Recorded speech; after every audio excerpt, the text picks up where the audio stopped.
a guy who is potentially part of the past, Danielle Hunter. He's not at mandatory minicamp. He's not happy with a contract that only pays him $5.5 million this year. Kevin O'Connell was asked whether or not, despite the things that are currently happening, Hunter could end up staying with the Vikings. Here he is. I would like to think so. When I say solution-oriented, that is definitely one of the solutions that hopefully we can work towards. I definitely see that as a real outcome, but there's a lot to be determined there, and I want to be very sensitive to allowing that process to play out, for both our organization and for Danielle. Yeah, he's gone. He's gone. I've talked to Kevin O'Connell enough to know when he's truly all in with a guy and when he's just saying what he has to say. He's gone. Well, like gone. They're going to trade him. Well, yeah, I mean, I'm sure they would like to trade him. I mean, that's where, we talked about this last week. But he's not the type of guy that I would just trade easily, like we talked about last week too. I mean, the guys that get 10 sacks a year and do what he does, they don't grow on trees. They don't. And then you got a guy over on the other side in Marcus Davenport who's got a little bit of an injury history where I'd be worried to go, okay, we're just going to hang our hat on him as being the top tier pass rusher.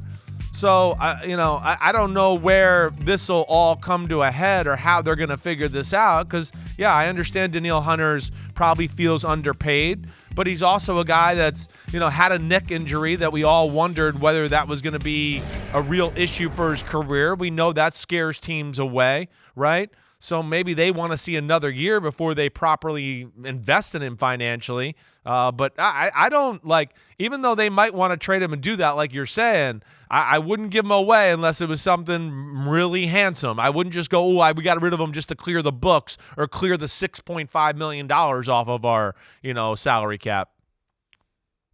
Well, if they do that, you guys really are folding the tents. Well, but look, 10 sacks, who cares? Look how bad the defense was.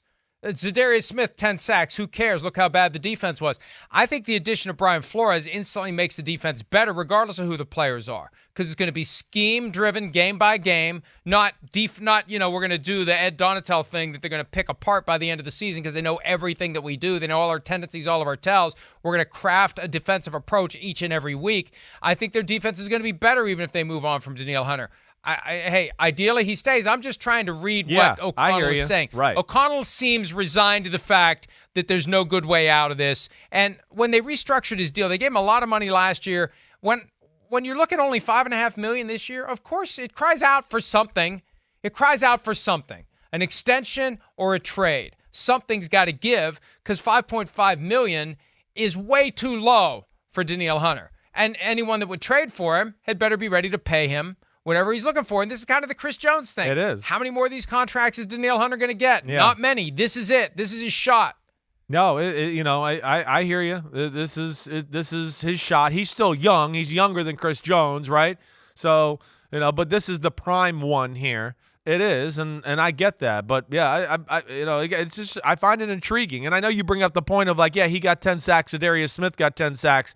And I want to go, yeah, I know. In those close football games at the end, that you guys won a lot, they were a big part in helping you out there. What the hell would have happened if you didn't have them is what I want to say. Yeah, I mean, there have been people back there all day going, oh, hey, everybody's open. Let me pat the ball for the 74th time.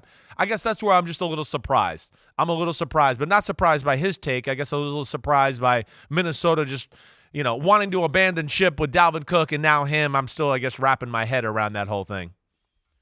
And Adam Thielen and Eric Kendricks and Darius Smith and Dalvin Tomlinson, and the list goes on and on, although I think that's pretty much all of the list, at least for the key veterans. Hi, it's Mike Florio. Thanks for watching PFT on YouTube. Hit subscribe for the latest news and analysis from Pro Football Talk.